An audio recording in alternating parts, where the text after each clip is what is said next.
আজি লৈ আহিছো কিছুমান ইম্পৰ্টেন্ট আৰু শৰ্ট প্ৰশ্ন উত্তৰ যিবোৰ প্ৰশ্ন যিকোনো পৰীক্ষাত 100% কমন হিচাপে আহি থাকে সেই প্ৰশ্নকেইটা আমি আজি এই ভিডিঅ'টোত লৈ আহিছো গতিকে ভিডিঅ'টো অলপ স্কিপ নকৰিব আৰু যিসকলে আমাৰ চেনেলটো এতিয়ালৈকে সাবস্ক্ৰাইব কৰা নাই নিশ্চয় সাবস্ক্ৰাইব কৰি ৰাখিব আৰু যদি ফেচবুকত চাই আছে তেনেহলে আমাৰ পেজটো ফলো কৰি ৰাখিব আজিৰ প্ৰথম প্ৰশ্ন প্ৰথম এছিয়ান গেম ক'ত অনুষ্ঠিত হৈছিল এ অপচন দি আছে মেনিলা বি দি আছে দিল্লী সি দি আছে টকিঅ' আৰু ডি দি আছে বেংকক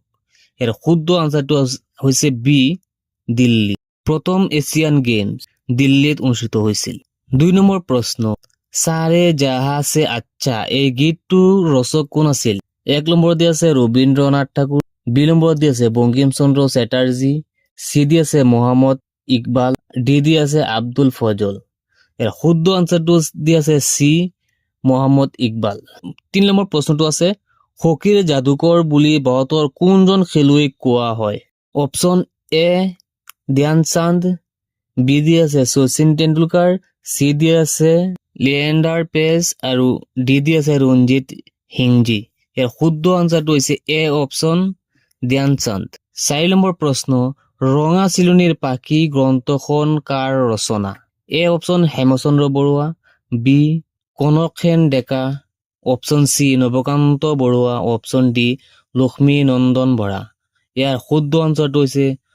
লক্ষ্মী নন্দন বৰা কুৱেশ্যন নম্বৰ 5 দিয়া আছে ঔৰংগজেবৰ পিতৃৰ নাম কি আছিল option A Humayun option B Shahjahan option C Babur আৰু ডি দি আছে আকবৰ ইয়াৰ শুদ্ধ আনসাৰটো হৈছে বি শাহজাহান প্ৰশ্ন নম্বৰ 6 বিশ্বকাপ ফুটবল প্ৰতিযোগিতাত সৰ্বাধিকবাৰ চেম্পিয়ন হোৱা কোনখন দেশখনৰ নাম কি এ নম্বৰত দি আছে ব্ৰাজিল বি দি আছে ভাৰত ই দি আছে সি দি আছে ইংলেণ্ড ডি দি আছে ফ্ৰান্স শুদ্ধ আনসাৰটো হৈছে এ ব্ৰাজিল প্ৰশ্ন নম্বৰ 7 কোচ বংশৰ শ্ৰেষ্ঠ ৰজাজন কোন আছিল এ বিশ্বসিংহ বি নৰনাৰায়ণ সি নৰকাসুৰ আৰু ডি দি আছে ভগদত্ত ইয়াৰ শুদ্ধ আনসাৰটো হৈছে বি নৰনাৰায়ণ 8 নম্বৰ প্ৰশ্ন ভাৰতৰ ৰাষ্ট্ৰীয় ক্ৰীড়া কি অপচন এ ক্ৰিকেট বি দবা সি দি আছে ফুটবল আৰু ডি দি আছে হকি ইয়াৰ শুদ্ধ আনসাৰটো হৈছে ডি হকি ভাৰতৰ ৰাষ্ট্ৰীয় ক্ৰীড়া হৈছে খেলটো হৈছে হকি প্ৰশ্ন নম্বৰ 9 ব্ৰহ্ম সমাজৰ প্ৰতিষ্ঠা কোন আছিল ব্ৰহ্ম সমাজৰ প্ৰতিষ্ঠা কোন আছিল এ অপচনত দি আছে দয়ানন্দ সৰস্বতী বি দি আছে বিপিন চন্দ্ৰ পাল সি দি আছে ৰাজা ৰামমোহন ৰয় আৰু ডি দি আছে ৰাম সৰস্বতী ইয়াৰ শুদ্ধ আনসাৰটো হৈছে সি ৰাজা ৰামমোহন ৰয় 10 নম্বৰ প্ৰশ্ন জয়সাগৰৰ পুখুৰী কোনে নিৰ্মাণ কৰিছিল এ অপচন দি আছে ৰুদ্ৰসিংহ বি অপচন দি আছে শিৱসিংহ সি দি আছে জয়ধ্বজ সিংহ আৰু ডি দি আছে পুৰন্দৰ সিংহ ইয়াৰ শুদ্ধ আনসাৰটো আছে এ ৰুদ্ৰসিংহ 11 নম্বৰ প্ৰশ্ন লাচিত বৰফুকনৰ মৈদাম ক'ত অৱস্থিত এ অপচন শিৱসাগৰ বি তেজপুৰ সি দি আছে যোৰহাট ডি দি আছে দেৰগাঁও ইয়াৰ শুদ্ধ আনসাৰটো দি আছে